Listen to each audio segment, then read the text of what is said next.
Buenas tardes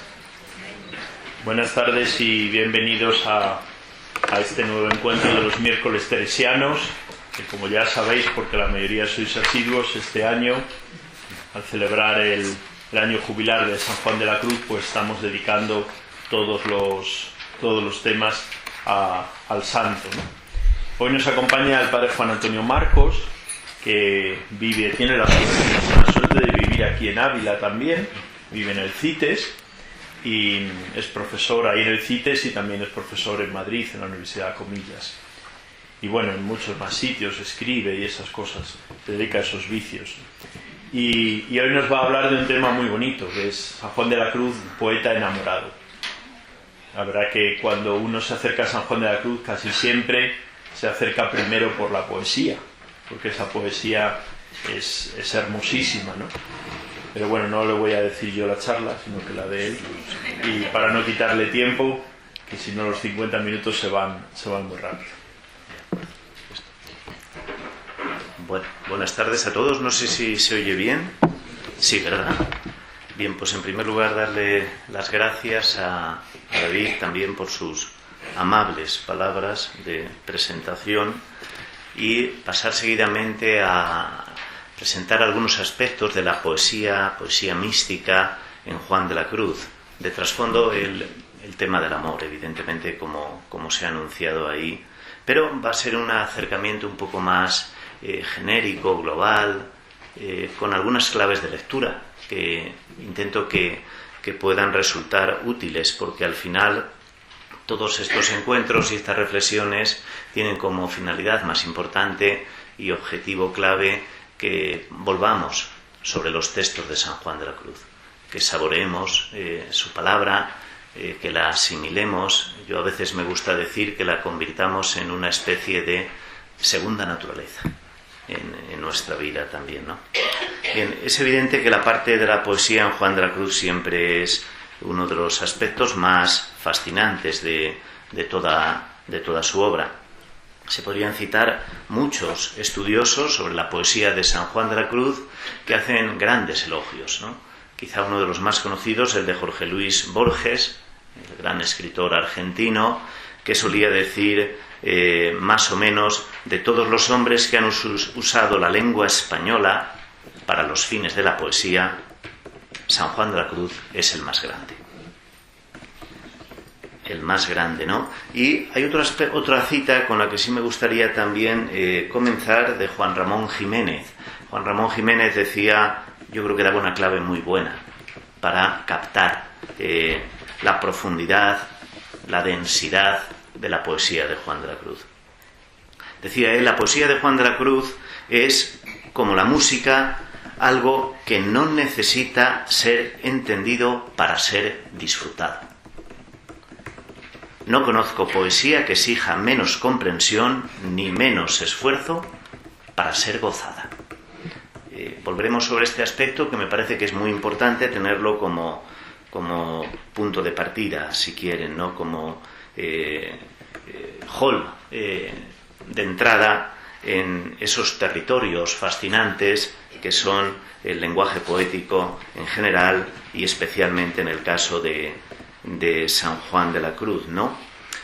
Ya digo que los testimonios son muchos. Quizá otro, para terminar un poco con este pequeño elenco de algunos estudiosos de Juan de la Cruz, de Aurora Ejido. Aurora Ejido es una catedrática de literatura en Zaragoza, una mujer de una enorme erudición y cultura, una gran conocedora de Santa Teresa, quizá más que de San Juan de la Cruz. Y ella decía también que San Juan de la Cruz es el poeta mayor de la literatura española. El poeta mayor. Es decir, si tantos coinciden en este tipo de afirmaciones y los testimonios se podrían multiplicar, algo de verdad tiene que haber, algo de verdad, ¿no? Y yo creo que la hay, ¿no?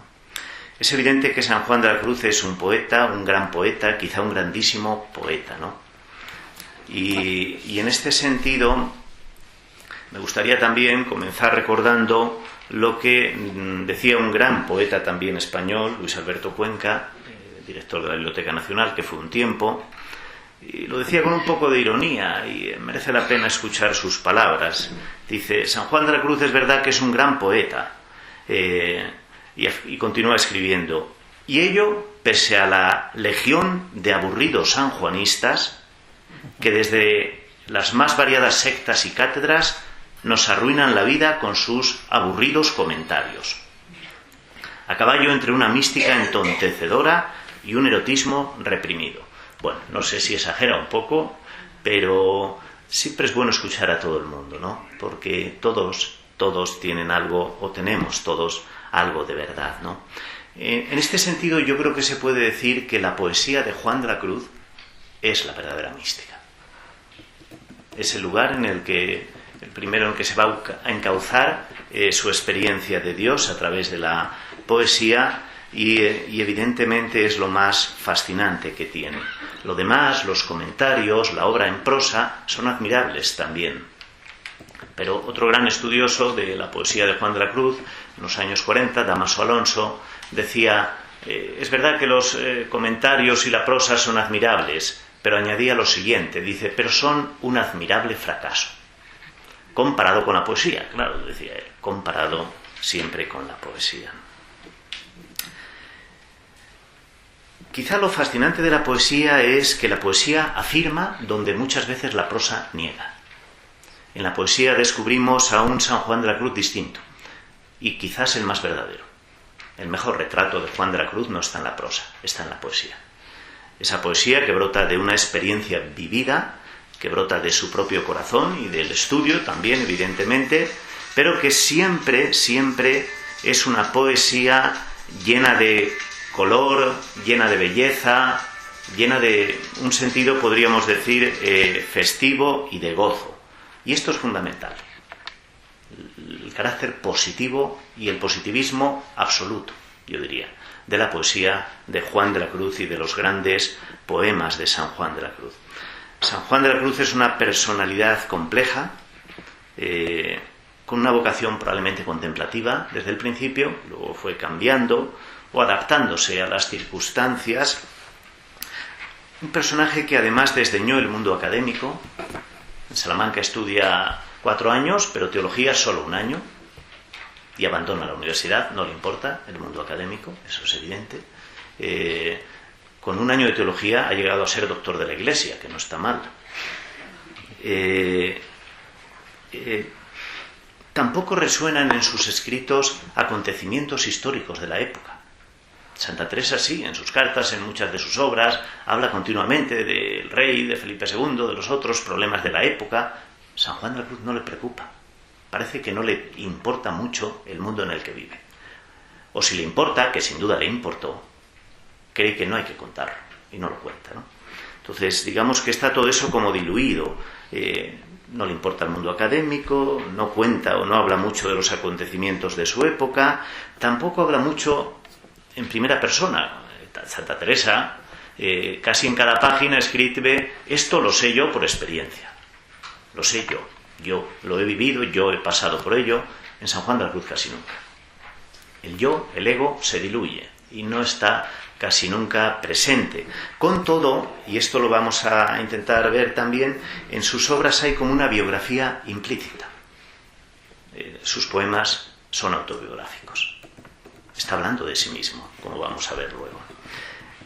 Otro aspecto a tener en cuenta, estoy recogiendo unas pequeñas notas previas, casi como un aperitivo, podríamos decir, que nos sirva para adentrarnos en la poesía. Es que en Juan de la Cruz el sistema, lo que escribe, está unido a la vida. Y la vida está unida al sistema. Es decir, la poesía brota de la vida y la vida remite a la poesía, ¿no? Todo está unido y entrelazado. Y ya digo que la poesía a él no le preocupa como algo puramente esteticista, por una cuestión puramente estética. Es mucho más que eso.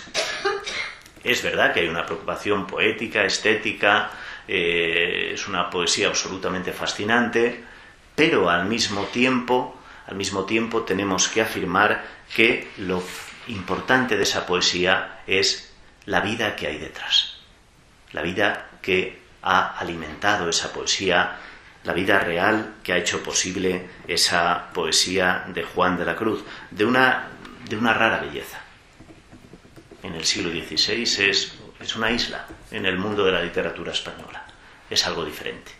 rompió los moldes y solo hasta el siglo XX no hemos sido capaces de valorarlo de una manera justa y de una manera profunda, ¿no? Los poemas son, por lo tanto, como decía, el núcleo de su experiencia mística.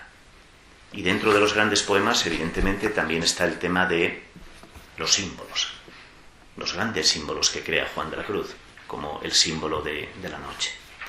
Juan de la Cruz, ¿cuándo nace como poeta? Pues no lo sabemos, esa es la realidad, ¿no? Es decir, ¿por qué? Porque comienza a escribir como un gran poeta a los 35 años, cuando está en la cárcel de Toledo. Es cuando escribe el Cántico y otros poemas menores, no La Noche Oscura, que La Noche Oscura no la escribe en la cárcel, pero sí buena parte del Cántico y de otros poemas, ¿no? Y no es normal que uno nazca de la noche a la mañana como un gran poeta. Es decir, eso no es realista. Lo normal es que, como ocurre a todo ser humano, haya habido unos años de aprendizaje, de ensayos, de poemas mediocres, escritos, que no nos han llegado. Y que eso va a culminar en esa experiencia de la cárcel toledana, 1577-78. Nos cuentan las crónicas que, estando en la cárcel, oyó cantar a unos muchachos que pasaban por la calle, las calles allí de Toledo, y que decían esta letra: muérome de amores, carillo, ¿qué haré? Que te mueras a la G. Muérete, que no pasa nada, ¿no? Es decir, detrás de este poema está una de las influencias de Juan de la Cruz, que es la poesía popular.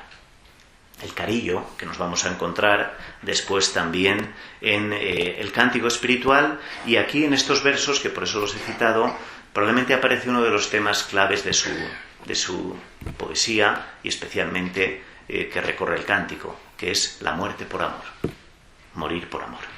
Esto Cervantes, ya con un poco de ironía, decía: todos estos poetas y pastores que se dedican a la poesía y que dicen que se van a morir por amor, si no les... Todo esto está muy bonito, pero ninguno se ha muerto, dice al final, ¿no?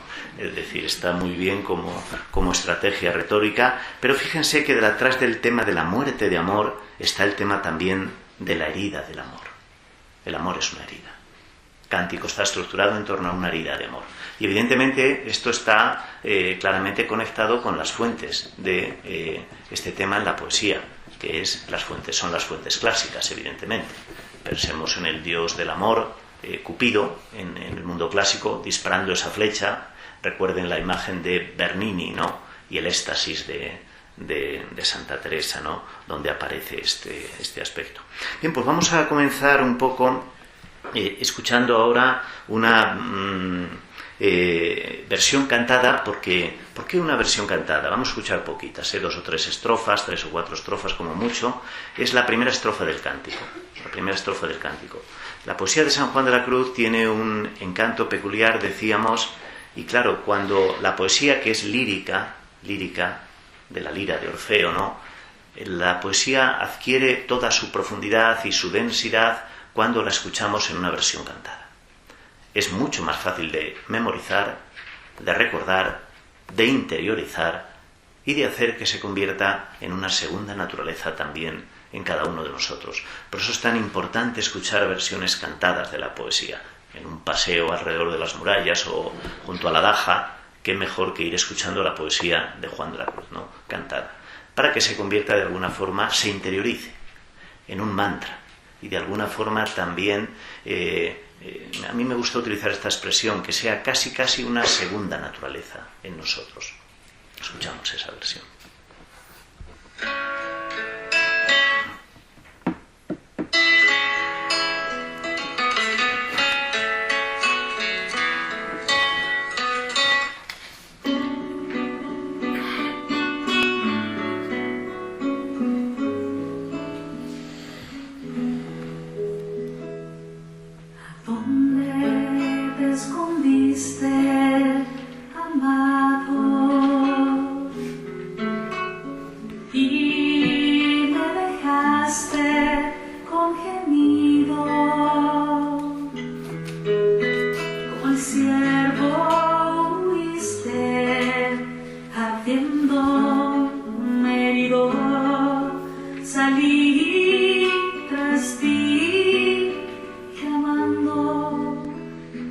Sido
decía Amancio Prada que la poesía de Juan de la Cruz se puede cantar o escuchar en su versión cantada 1 y 1000 veces y siempre suena como nueva, como palabras no gastadas, palabras absolutamente simples de la vida cotidiana, pero siempre suenan como nuevas, que tocan lo más profundo del ser. ¿Por qué? Porque primero tocaron a lo profundo del ser del poeta y el místico, de Juan de la Cruz, ¿no? Yo siempre creo que a los seres humanos nos llega lo que le ha llegado primero al que lo escribe, el que se ha sentido tocado por algo especial. Bien, pues ahí tienen unos puntos que he puesto en el esquema que les han pasado esa fotocopia, que es, yo creo que los que pueden ayudarnos a dar razón de la grandeza de esa poesía. Quizá como punto previo y muy breve, las fuentes de Juan de la Cruz. ¿De qué fuentes se alimenta? Ya hemos hecho alguna referencia a la poesía popular, cancioneril. Estamos en una época en la que todavía no había móvil, en el siglo XVI, por lo que yo recuerdo. Y cómo llegaba a la gente, y mucha gente no sabía leer, ¿no?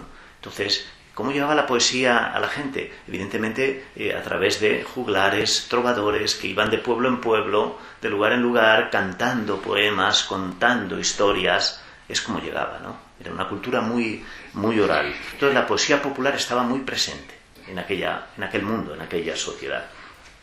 También en Juan de la Cruz hay una influencia de las fuentes italianizantes, petrarquistas, que va a llegar en España, va a alcanzar su cumbre con un gran poeta, Garcilaso de la Vega, ¿no? Y evidentemente la otra gran influencia, lo que le da a Juan de la Cruz algo mágico, algo único, algo especial, es la fuente bíblica, el cantar de los cantares, Oriente, el mundo oriental, y el erotismo que está presente en el mundo bíblico. Un erotismo extraño para nosotros los occidentales, ¿no? Pero no en el mundo bíblico. Al fin y al cabo, el cantar de los cantares, ese que empieza diciendo, hablando la amada, que me bese con los besos de su boca. Mejores son que el vino sus amores. Bien, ahí tendríamos un poco esa fuente clave tan importante, conectada con el tema de el erotismo bíblico. En cuanto a la influencia de Garcilaso de la Vega, fíjense en estos versos. Voy a leer unos versos de Garcilaso para que veamos cómo Juan de la Cruz pues se alimenta de muchas fuentes.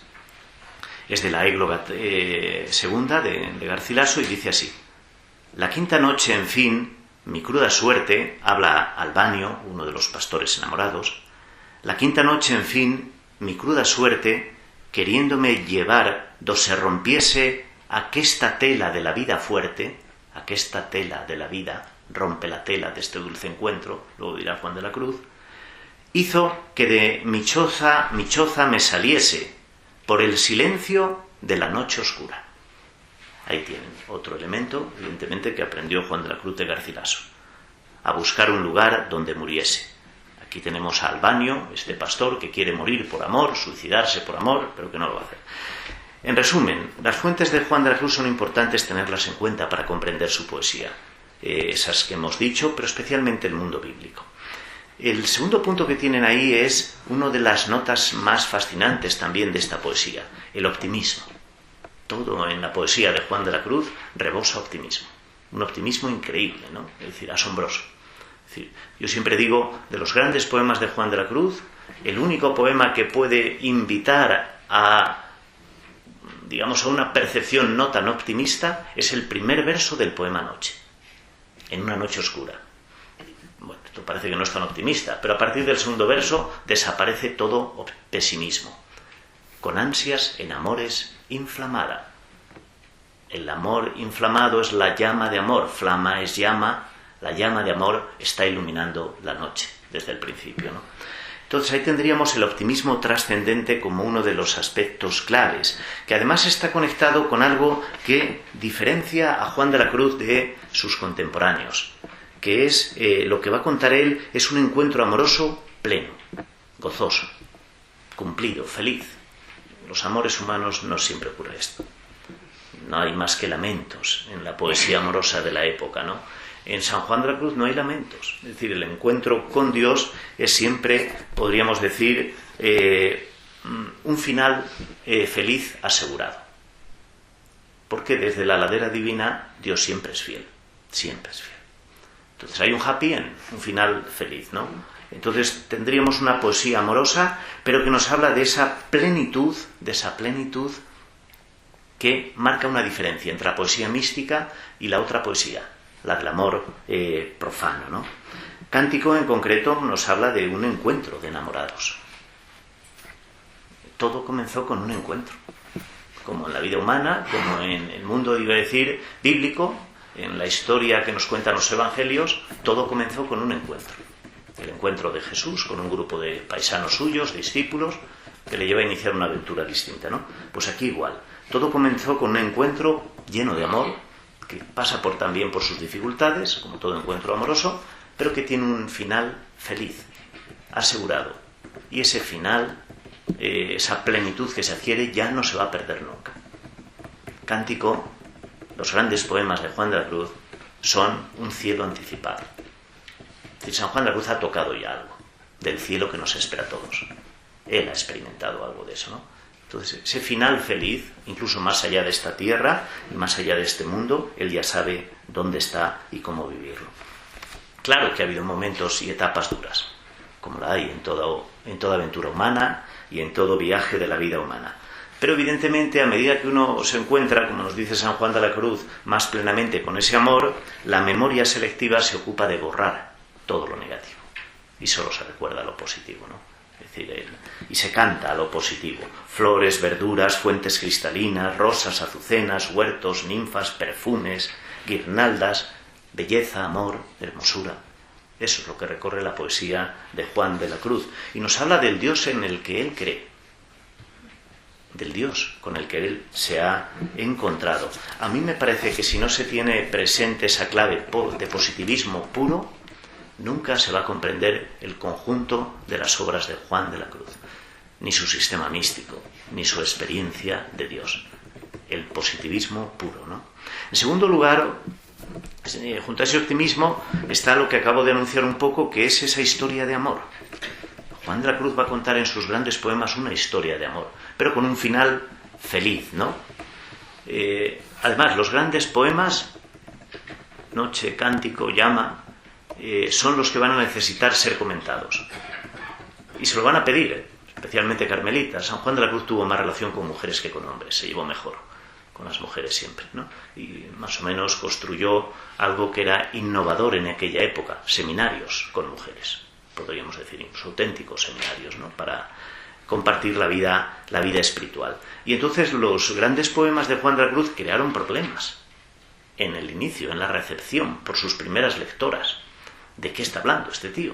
Dicho así coloquialmente, porque cuando escribe: gocémonos, amado, y vámonos a ver en tu hermosura. En la poesía amorosa del momento eso era hagamos el amor, literalmente. Es decir, esto entonces provocaba una extrañeza en sus primeros lectores.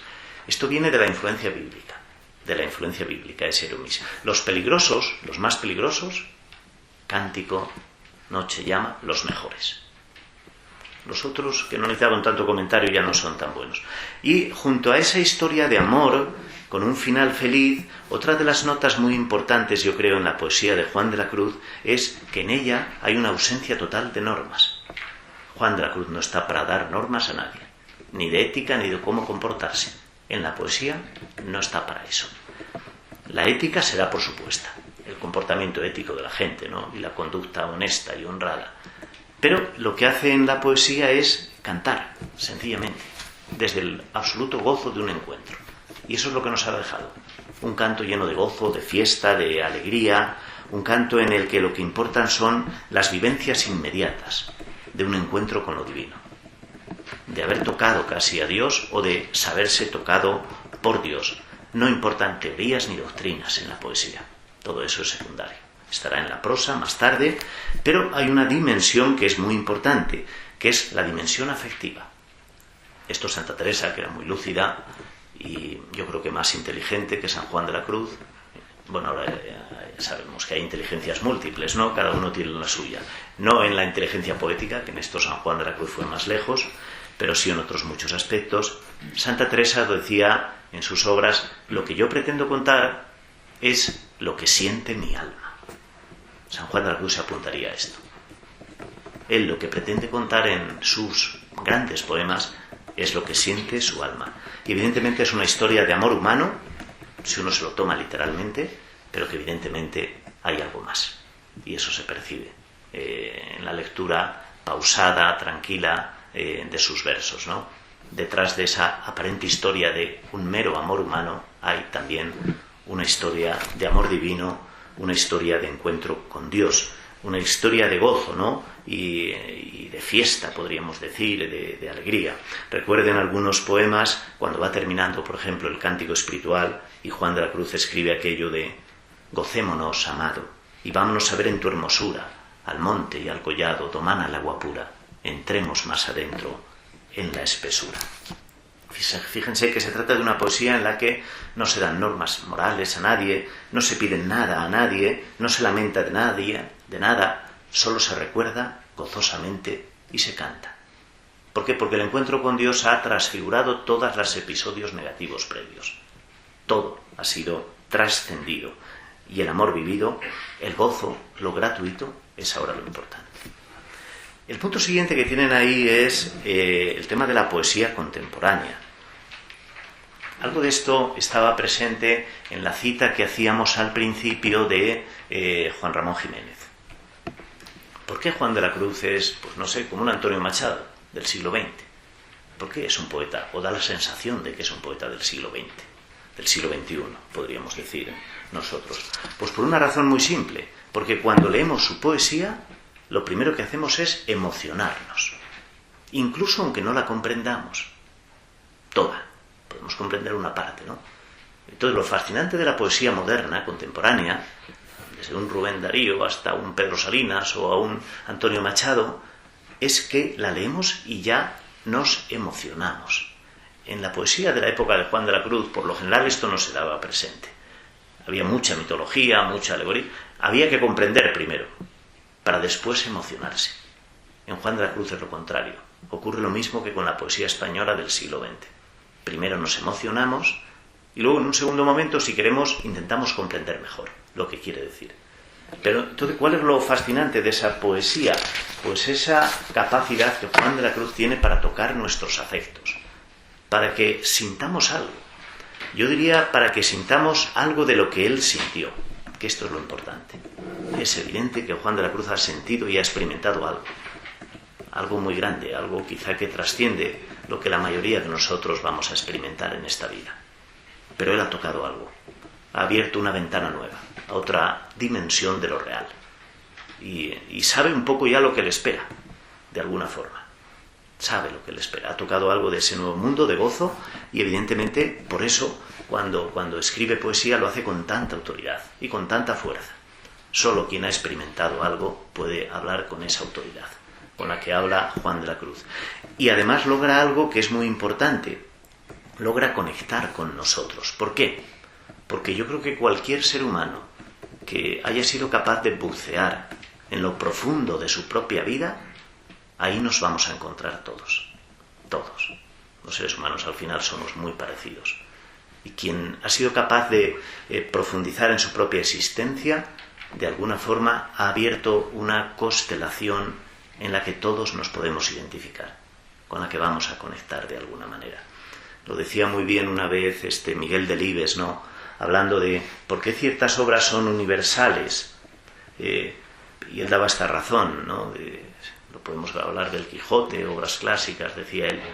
Porque el universal surge, decía él, desde un localismo, sutilmente visto y estéticamente interpretado. Juan de la Cruz es ese localismo. Es una persona concreta, individual, pero que ha profundizado de tal manera en la vida, en el sentido de la vida humana, y se ha abierto de tal manera a algo trascendente que todos conectamos con eso. ¿Por qué? Porque tiene esa autoridad indiscutible que brota de la experiencia vivida. Yo diría que en la poesía de Juan de la Cruz a veces se compara con los grandes poetas del siglo XX, pero hay algo que no existía antes y casi no ha existido después. Estoy exagerando un poco, como soy carmelita no me da otro remedio que exagerar, pero creo honestamente que hay algo de eso, algo que no ha existido antes y algo que probablemente no ha existido tampoco después, ¿no? Al final citaré unas palabras de Unamuno que siempre me han llamado mucho la atención. Bien, pasamos un poco al punto siguiente. Fíjense que estamos haciendo una serie de calas en su poesía para ver, pues construir una especie de mosaico que nos permita captar un poco esa profundidad de Juan de la Cruz. Muy brevemente, el punto siguiente es los saltos emocionales, las imágenes visionarias. Los saltos emocionales aparecen en la poesía de Juan de la Cruz varias veces. Por ejemplo, en esa estrofa que tiene ahí recogida, de Cántico 13. Está hablando la amada: apártalos, amado, que voy de vuelo, unos ojos que aparecen ahí dibujados, y de repente se da un salto. Y dice, no lo entiende uno. Y entra en escena otro personaje, que es el amado, pero sin haberle invitado a nadie. Y dice, vuélvete paloma, que el ciervo vulnerado por el otero asoma. Hay un salto, es decir, esos saltos, fíjense que es un lenguaje muy sencillo, es decir, no está utilizando palabras raras. Entendemos casi todas las palabras de San Juan de la Cruz, siguen siendo de nuestro tiempo, ¿no?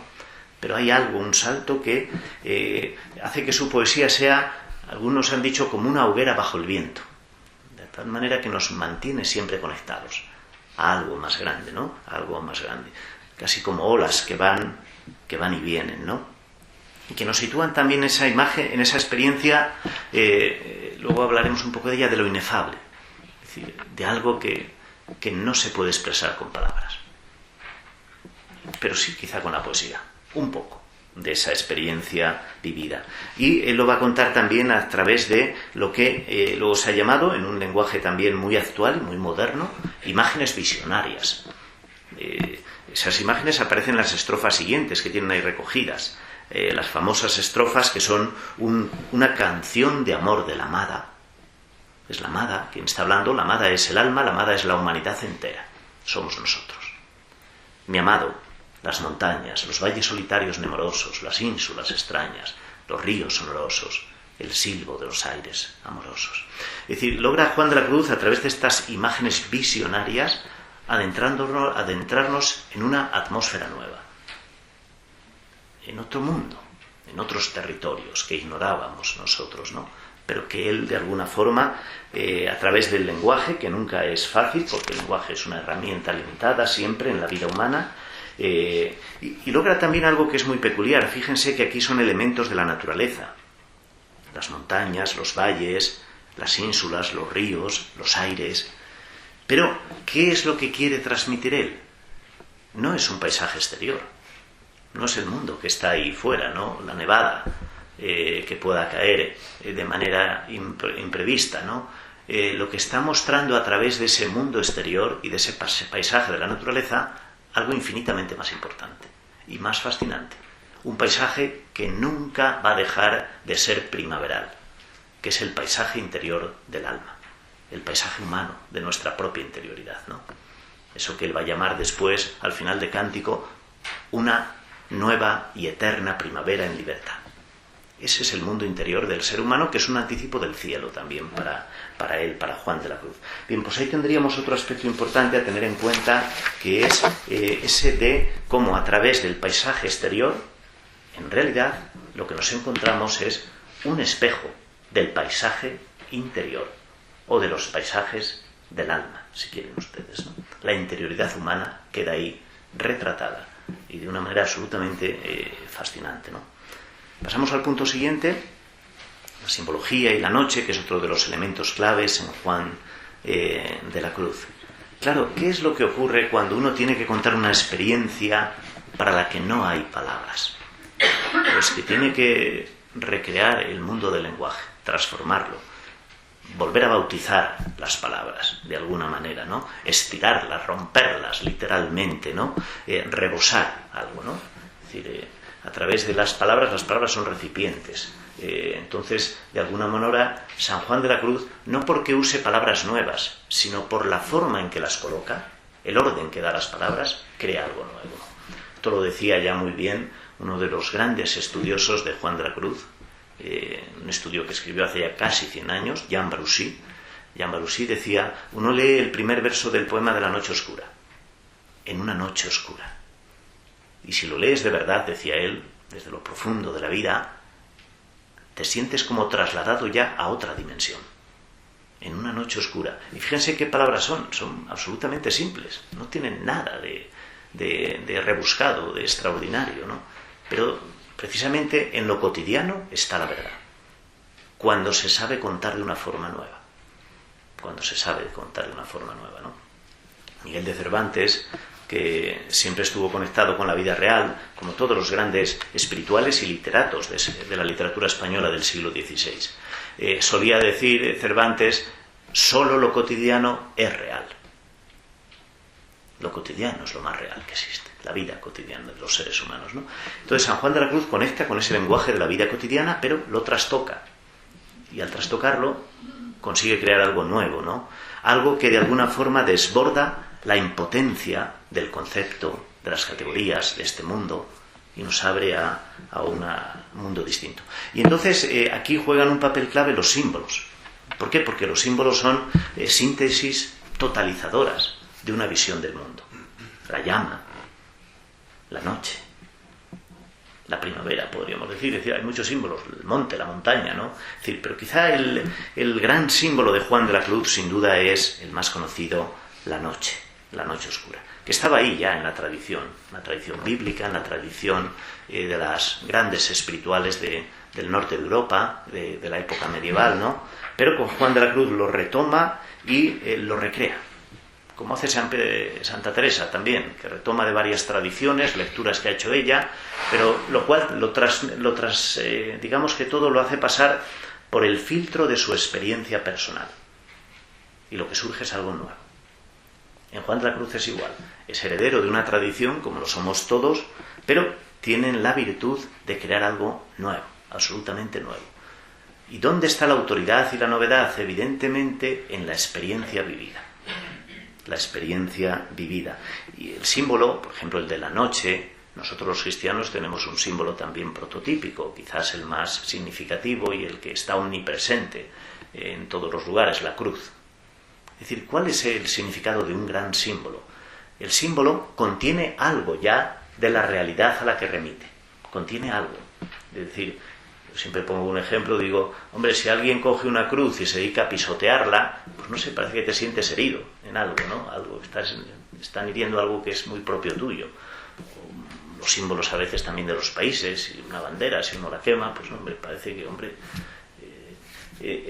lo otro es una madera, lo otro es... pero hay algo, ¿no?, detrás de esto. Entonces el símbolo posee algo de esa realidad y nos invita a mirar más lejos también. Nos invita a trascender. Entonces están tocando ya esa realidad nueva, los grandes símbolos, y nos están invitando a ver más lejos, En realidad un símbolo es un sacramento. Es decir, el lenguaje simbólico es el lenguaje sacramental, en su sentido más profundo de la palabra, ¿no? Es decir, lo sacramental es lo que nos abre a otra realidad, a un misterio que ignoramos, ¿no? Juan de la Cruz, a través de sus grandes símbolos, yo creo que tuvo esa virtud, ¿no? Y la noche, sin duda, es el más grande de todos. La noche tiene dos caras, pero fíjense aquí para hablar de la dimensión positiva y negativa. Tiene una cara negativa, es verdad, la realidad, la vida humana, pues tiene cruces, tiene guerras, como ahora tenemos, guerras blasfemas, porque toda guerra es una blasfemia. Es decir, ya decía un gran poeta italiano, toda guerra en este mundo, a los ojos de Dios, es una guerra civil. Toda. Y no hay ninguna guerra que no sea una guerra civil ante los ojos de Dios, porque Dios es Padre de todos, ¿no? Pues detrás de esa un poco de la experiencia de la noche, digo que está esa cara negativa. La noche remite a la ausencia, a la negación, a la cruz también, al tiempo de desierto, pero la importante es la positiva. Es decir, ¿la noche qué es? San Juan de la Cruz la define muy bien en el segundo libro de la Noche Oscura, capítulo 5, al comienzo, cuando dice él, la noche no es otra cosa que la amorosa influencia de Dios en el alma. Una influencia de amor en la vida humana. Claro, cuando sentimos el amor de Dios es duro. ¿Por qué? Porque nos damos cuenta de que no lo vivimos. Cuando percibimos la luz que viene de Dios, nos damos cuenta de nuestras sombras. Ahí está la dureza de la noche siempre, en el propio conocimiento, el reconocer la fragilidad, ¿no? Bien, pues la noche es ese gran símbolo que también, fíjense, se sitúa en esa dinámica de la positividad pura. Vamos ahora a escuchar, o no lo escuchamos, no sé si nos da tiempo, yo creo que sí podemos. Ese verso que tienen ahí, En el número 6 está la primera estrofa. Vamos a escuchar la segunda, que es la estrofa quinta del poema de la noche. Esa estrofa que es casi un canto de la vigilia pascual, podríamos decir, ¿no?, del sábado. Oh noche que guiaste, oh noche amable más que la alborada, oh noche que juntaste amado con amada en el amar, transformada.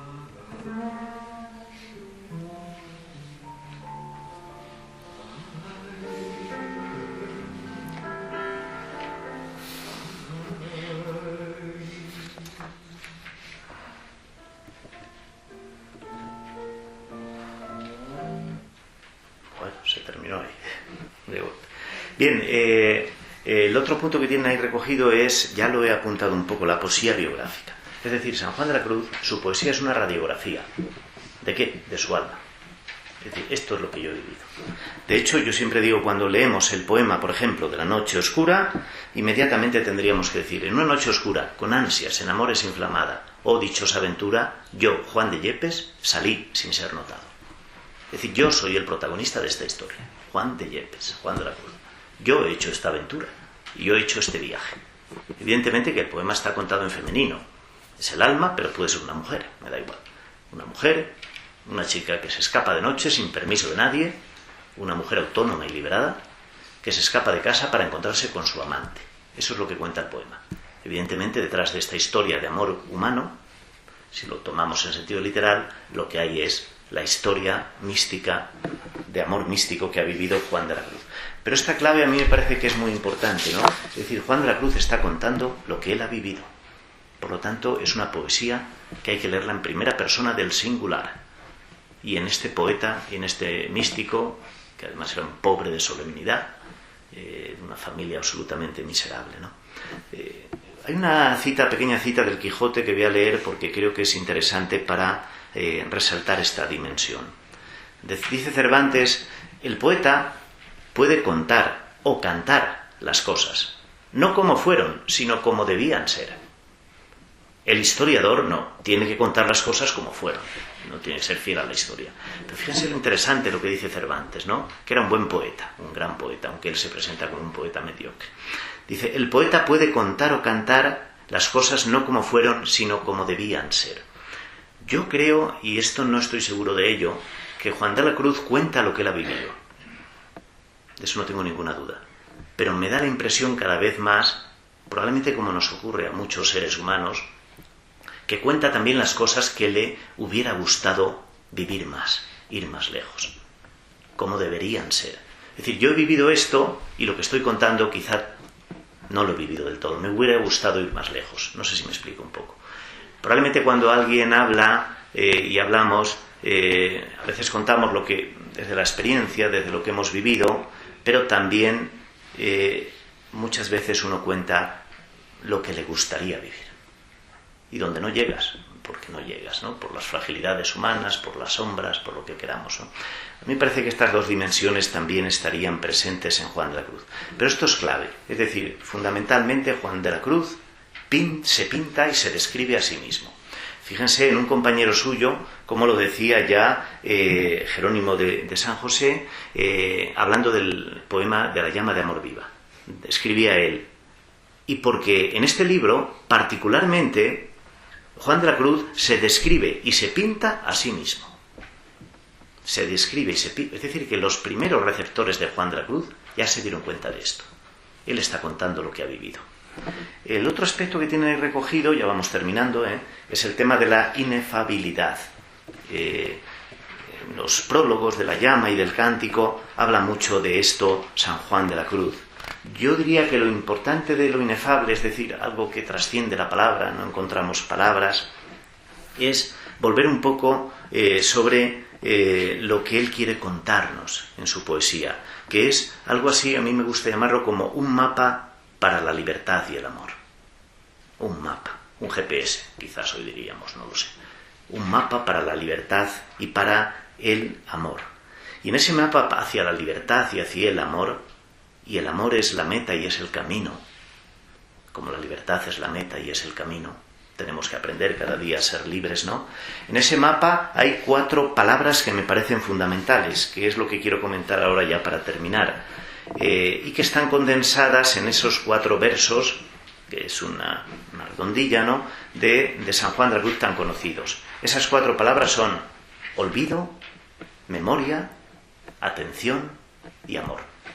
Con esos 4 versos de Juan de la Cruz se podría hacer el viaje espiritual de toda una vida.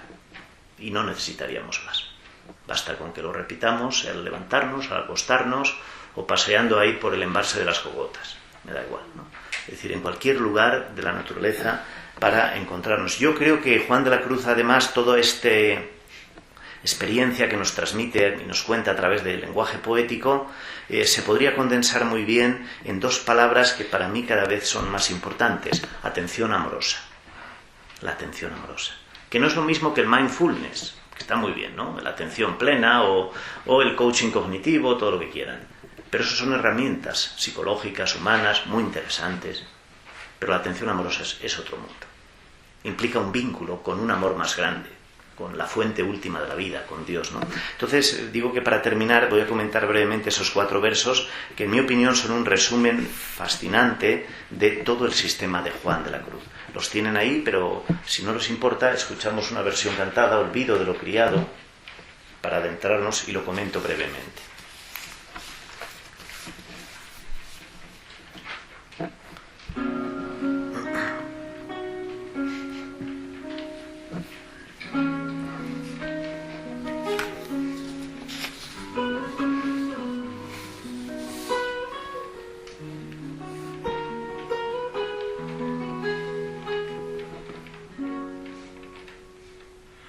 Olvido de lo criado, memoria del criado, atención a lo interior y estarse amando al amado.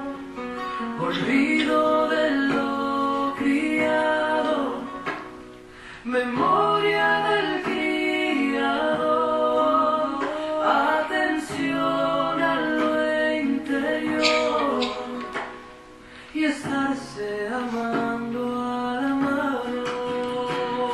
Olvido de lo criado, memoria del criado. Atención a lo interior y estarse amando al amado.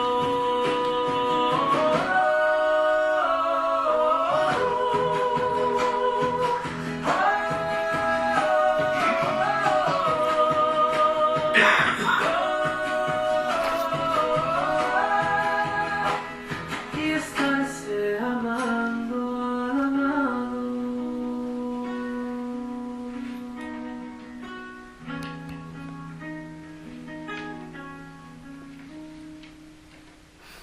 Casi sería más sano terminar así ya, pero me van a permitir decir 2 palabras breves sobre estos versos de Juan de la Cruz. El olvido de lo criado, porque son una síntesis de su pensamiento. Es decir, la poesía está condensado todo el sistema místico.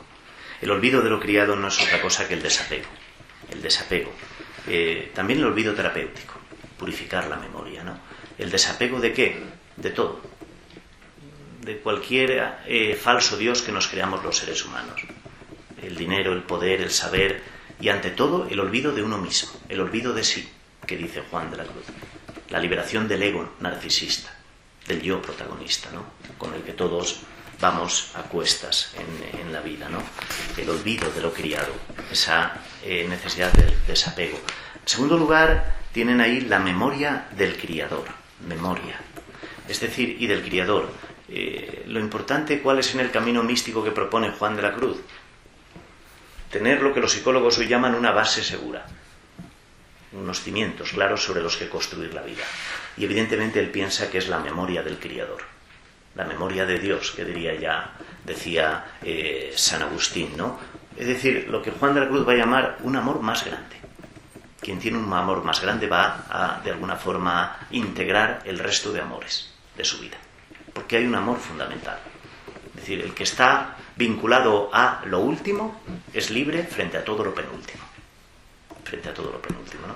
Fíjense que siempre el encuentro con Dios, digamos que, yo siempre digo, una de las claves del monoteísmo cristiano, de creer en un solo Dios, tiene una finalidad muy simple: que no nos arrodillemos ante ningún falso Dios.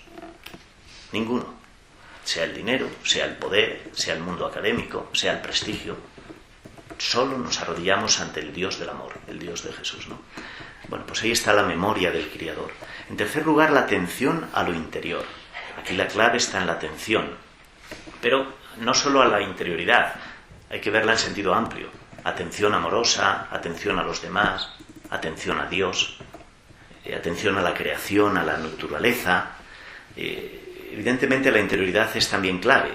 ¿Por qué? Porque nosotros somos el templo de Dios. Es decir, San Pablo lo decía muy bien, ¿no? Vosotros sois el templo, vuestro cuerpo es templo del Espíritu. Yo soy el templo de Dios, el lugar donde Dios habita, ¿no? Y caer en la cuenta que al final, pues todos llevamos dentro, como diría Teresa, un jardín, el jardín del alma, que hay que cuidar para que dé frutos. Y finalmente, el último verso, estarse amando al amado, la clave del amor, que está además en gerundio, amando. El gerundio es una forma verbal en español, un modo que indica acción continuada. El amor no es una acción puntual, no es algo que se vive a intermitencias. Lo ideal, los grandes santos y místicos lo han vivido así, ¿no? Como una acción continuada. Y además el amor es el test de autenticación de todo camino espiritual. El test de autenticación, ¿no? Y el amor no solo es la meta, también es el camino. El camino, ¿no? No solo es la meta, sino que también es el camino. Juan de la Cruz habla muchísimo del tema del amor, ¿no? Dice él, al fin, en Cántico, para este fin de amor fuimos creados, y en este amor seremos examinados, dirá él, ¿no? Para este fin de amor fuimos creados, y solo en este amor seremos examinados. A nadie le van a preguntar por sus cuentas bancarias, por sus títulos universitarios, o por las borracheras que se cogió en los años 80, ¿no? Es decir, nos van a preguntar esto ante Dios, ¿no? Y es lo que debería preocuparnos. El desasimiento, la libertad, yo creo que todo eso es posible desde un vínculo a un amor más grande, que es el amor de Dios, ¿no? Creo que Juan de la Cruz esto lo comprendió como casi nadie. Este emigrante, porque fue un emigrante de la pobreza, desde Fontiveros hasta Arévalo, de Arévalo a Medina del Campo, no es otra cosa que la emigración del hambre. Y que esa vida tan intensa es lo que le dio una enorme dignidad como ser humano, una grandeza quizás y una dignidad única, y que hará que perviva en la historia, que perviva. El Miguel de Unamuno, que siempre tiene afirmaciones controvertidas, decía lo siguiente de Juan de la Cruz: cuando toda la ortodoxia católica no sea más que una curiosidad histórica que no le importe a nadie, San Juan de la Cruz seguirá iluminando las mentes y calentando los corazones. Y yo creo que algo de razón tenía en esto don Miguel de Unamuno. Bien, pues todos esos 4 versos también encuentran, yo creo, su culmen en esos últimos versos que tienen ahí recogidos. Mi alma está desasida de toda cosa criada, y sobre sí levantada, solo en su Dios arrimada. Muchas gracias.